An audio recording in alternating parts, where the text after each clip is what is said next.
Again, this is just the gospel. It's the basic gospel. Once you understand, and I mean truly understand, the gospel and why the Messiah came, verses like this aren't going to trip you up. I feel like I've seen you around before, sister, so I feel like this is a genuine question. At least I hope it is. And that you're not just trying to, disobey God. Because the video you commented this on was actually the Mercy Not Sacrifice video. And in that video, I explain it's saying the same thing as Philippians 3:9, ironically. Mercy being the covenant, sacrifice being the sacrificial law.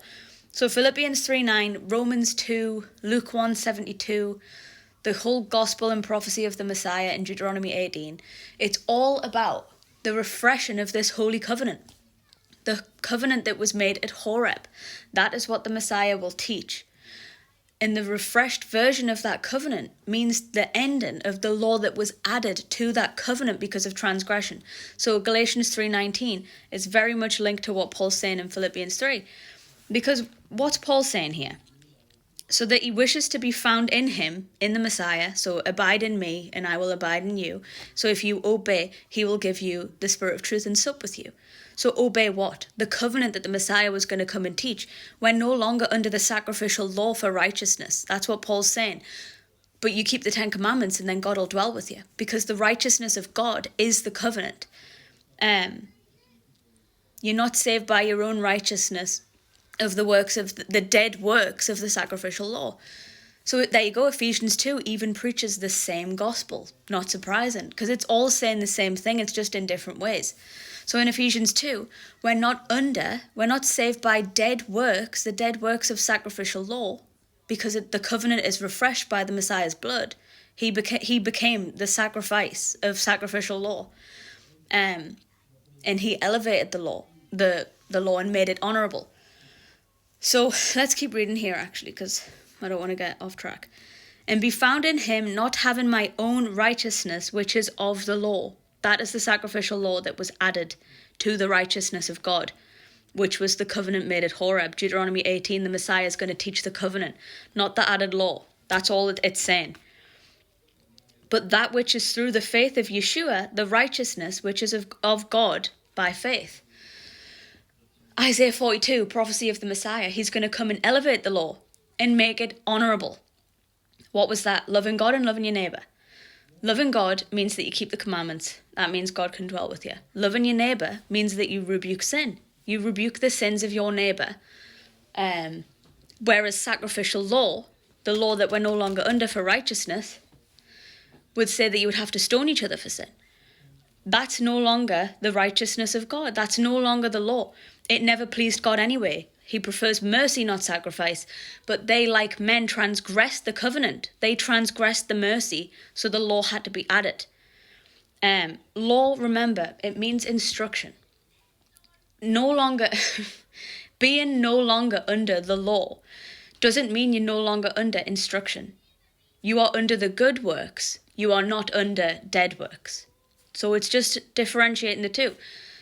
You really just go and watch some of my gospel videos. It's just the simple gospel. There's like the two main components here, actually.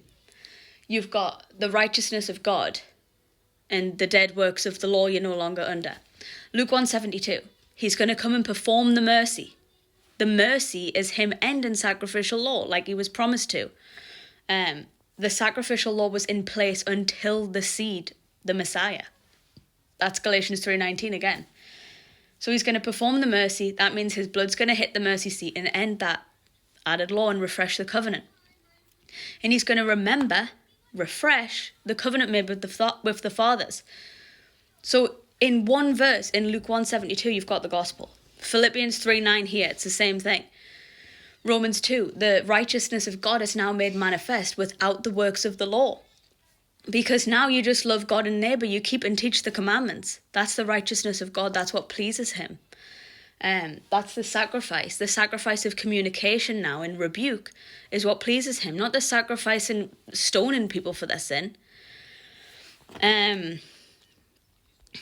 really it's Deuteronomy 18, Acts 3. Go and learn what Moses said about the Messiah. We're in the times of refreshing. He refreshed the covenant made at Horeb. He elevated the law. so that we would rebuke and exhort each other, righteous judgment, because through that righteous judgment, that's how the conviction of God can work on the other person. And then if they choose to repent, God can dwell with them too. That's how you build the kingdom. So that is the gospel. So when you say, what about Philippians 3:9? What about it? It's saying the same thing it's the same point that I was even making in the video. Yeah. And then it even says the faith of Yeshua. If you go to James 2, the faith of Yeshua, by definition, is the royal law. It's loving your neighbour. It's rebuking their sin. Have not the faith of Yeshua with respect of persons.